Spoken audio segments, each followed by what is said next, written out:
उसके 4 बच्चों का निधन हो गया।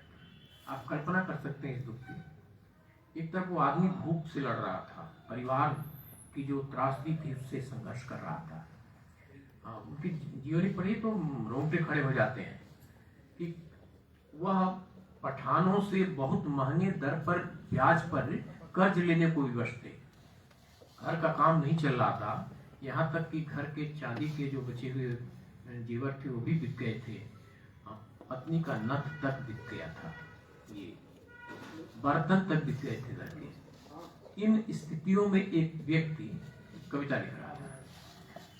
मुक्तिबोध की कविताओं को जब हम पढ़ते हैं, हम कुछ हम इधर उधर जाकर बात करें, मुक्तिबोध मेरे प्रिय कवियों में से एक हैं और उन पर मैं ऐसे बोलूंगा तो बिखर जाने और लंबा हो जाने का खतरा है।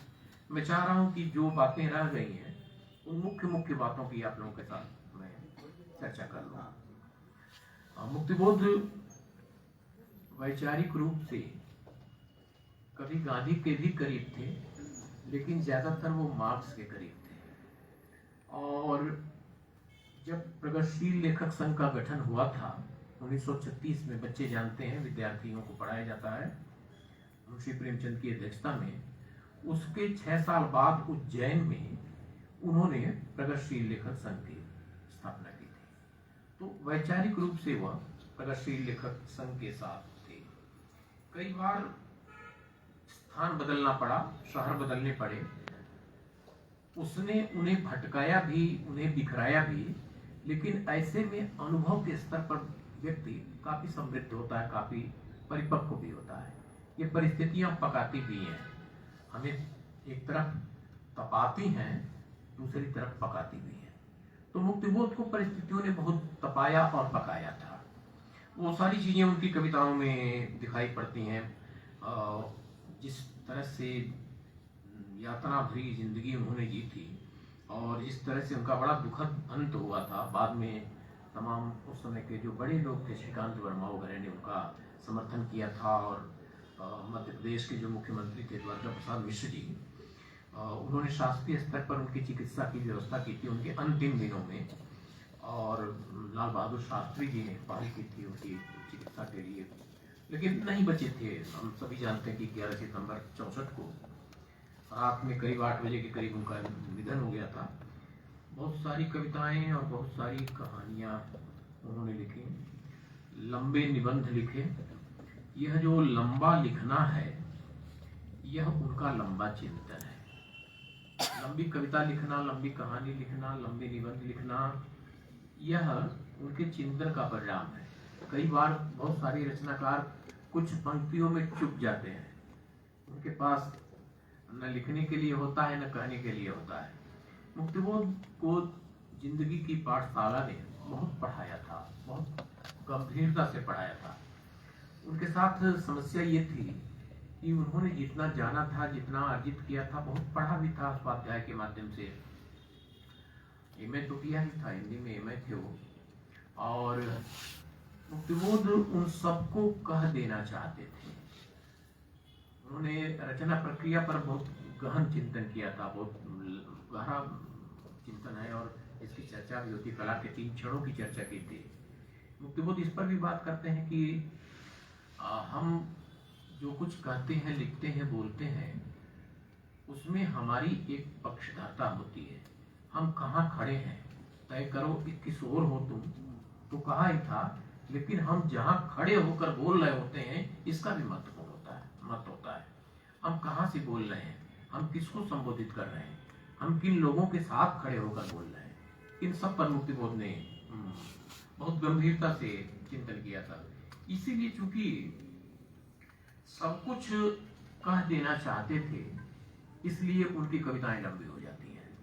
और जैसा कि बार बार कहा गया कि लंबी कविताएं भी लगता था कि पूरी नहीं है। वो चकमक की चिंगारियां। अच्छा, एक बात और जाने कि मुक्तिबोध ने शुरुआत में छंदों में लिखा था।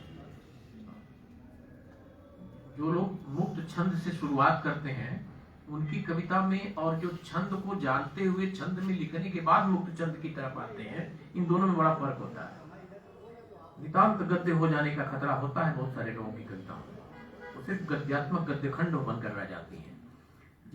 आप जितने बड़े लोगों को जानते हैं, वो आप नागार्जुन की बात करिए, केदारनाथ अग्रवाल की, केदारनाथ सिंह की, शमशेर बहादुर सिंह की, त्रिलोचन शास्त्री की, सब जितने उस समय के बड़े कवि हैं, उन सारे लोगों ने पहले गीत लिखे थे।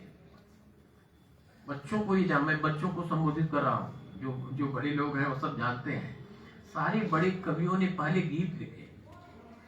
क्योंकि एक समय होता है जब हर व्यक्ति भीतर से गीतकार होता है। जो गीत नहीं लिखता है उसके भीतर भी कोई गीत बन रहा होता है। एक गीत की उम्र होती है जब हर व्यक्ति रचनाकार होता है, किसी को शब्द मिल जाते हैं, कोई भीतर गुनगुना लेता है, तो एक उम्र सबको गीतकार बना देती है। जो जिसको तरुणाई की उम्र कहते हैं ना, जो मनोवैज्ञानिकों ने जिसको आंधी और तूफान की अवस्था कहा था, उस उम्र में हर व्यक्ति के भीतर एक गीत बन रहा होता है। फिर आप साहब कहते थे ना, 1000 बार जमाना इधर से गुजरा है, नई नई सी है कुछ तेरी रह गुजर फिर भी। तो एक उम्र में हर आदमी प्रेम करता है और उसे लगता है कि इस सृष्टि में सबसे पहली बार मैं ही प्रेम कर रहा हूँ, मुझसे पहले किसी ने प्रेम नहीं किया था।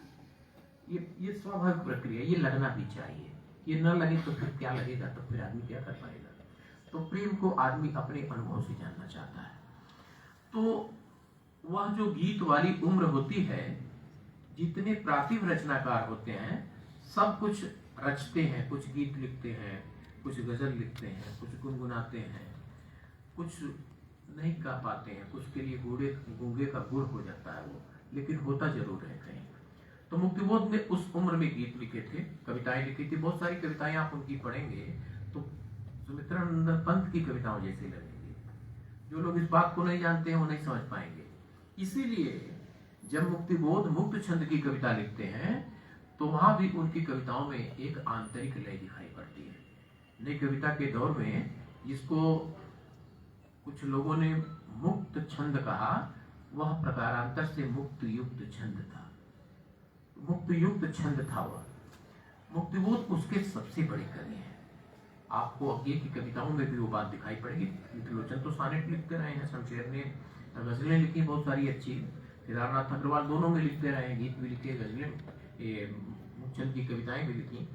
तो निराला जिसके पुरस्कर्ता के रूप में जाने जाते हैं, और उनसे भी पहले थोड़ा और जाएंगे तो महावीर प्रसाद द्विवेदी जी उसके पीछे खड़े दिखाई पड़ते हैं। उन्होंने इसकी प्रेरणा दी थी और इस तरह की कविता भी लिखी थी। उन्होंने प्लेगराज स्तव नाम की एक कविता लिखी थी, जो मुक्त छंद की कविता थी, जिसे बालकृष्ण भट्ट ने निबंध समझा था, उसे निबंध मानकर छापा था। कहा था कि आपके निबंधों में यह निबंध मुझे बहुत अच्छा लगा। वो मुक्त छंद की कविता थी। तो बच्चों को जानना चाहिए कि मुक्त छंद की शुरुआत महावीर प्रसाद द्विवेदी ने कर दी थी, उसके बाद निराला ने उसको संभाल लिया था। तो मुक्तिबोध की कविता इसीलिए जब आप पढ़ेंगे कि मुझ पे क्षुब्ध बारूदी धुएं की झार आती है, तो उन पर प्यार आता है कि जिनका ताम्रमुख कुमला रहा है धूम लहरों में, कि जो मानव भविष्य युद्ध में रत है, कि मैं अपनी अधूरी दुर्ग कविता में सभी प्रश्नोत्तरी की तुम प्रतिमाएं गिराकर तोड़ देता हूँ हथौड़े से, कि ये सब प्रश्न कृत्रिम और उत्तर और भी चल गए। समस्या एक, मेरे सभ्य गांवों और नगरों के सभी मानव सुखी सुंदर मुक्त कब होंगे। तो ये पढ़ते हैं ना, तो ये बहती है कविता। ये बहती इसलिए है कि इसमें जिस आंतरिक लय की बात की गई थी मुक्तचंद के विषय में, वो आंतरिक लय दिखाई पड़ती है।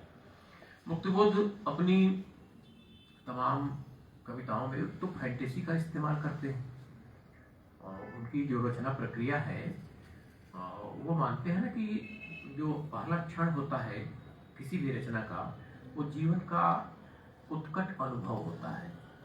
हम जीवन को जितनी गंभीरता से, जितनी शिद्दत से महसूस करते हैं, वह उसमें कुछ हमारे भीतर ठहर जाता है। और जो ठहर जाता है, तो जो जीवन का उत्कट अनुभव है, उसमें हमारे जीवन का जो अपना अनुभव है, कोई घटना और हमारे अनुभव जगत में जो पहले से इकट्ठा है, वो सब आकर मिल जाते हैं। इसीलिए किसी बड़ी रचना के साथ लगता है कि हमारा तादात्म्य होने लगा है, ये हमारा अपना भी है, ये हमारा अपना अनुभव भी है।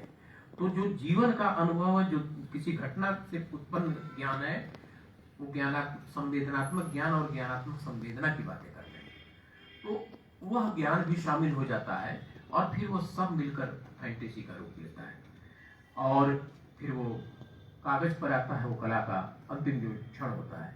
तो इन क्षणों में मुक्तिबोध ने जो कुछ भी जीवन ने पढ़ाया, जो पुस्तकों से पढ़ा, जो घटनाएं दुर्घटनाएं हुई, वो सब मिलकर एकम एक हो जाती हैं और एक मुक्तिबोध एक स्वप्न कथा बुनने लगते हैं। वह जो स्वप्न कथा है, जो फैंटेसी है, वह सब कागज पर आना चाहती है, आने के लिए व्याकुल होती है, इसलिए सबको कहना चाहते हैं। सबको कहने में वो कविताएं लिखी हो जाती हैं और कभी कभी वह स्वप्न कथा एक तरह से छलांग भी लगाती है, एक स्वप्न से दूसरे स्वप्न में जाने की भी कविता है मुक्तिबोध की कविता। मतलब ये आश्चर्यजनक है ऐसे, लेकिन कोई व्यक्ति एक स्वप्न देखते हुए दूसरे स्वप्न में चला जाए, मुक्तिबोध की कविताएं इस अंदाज में छलांग लगाती है, इसलिए कहीं कहीं जटिल हो जाती है। लगता है कि जटिल है, जटिल नहीं। हम जब डरते हुए किसी कवि को पढ़ेंगे तो जटिल हो जाएगा। बहुत सारे विद्वान अध्यापक केशव को डरते हुए पढ़ाते हैं, केशव के नाम पर हाथ पांव फूलने लगते हैं। मैं केशव पढ़ाता हूँ तो मुझे मजा आता है, केशव मुझे बहुत अच्छे लगते हैं, क्योंकि वो अध्यापक खुद बेचारा डरा हुआ है। डरा हुआ अध्यापक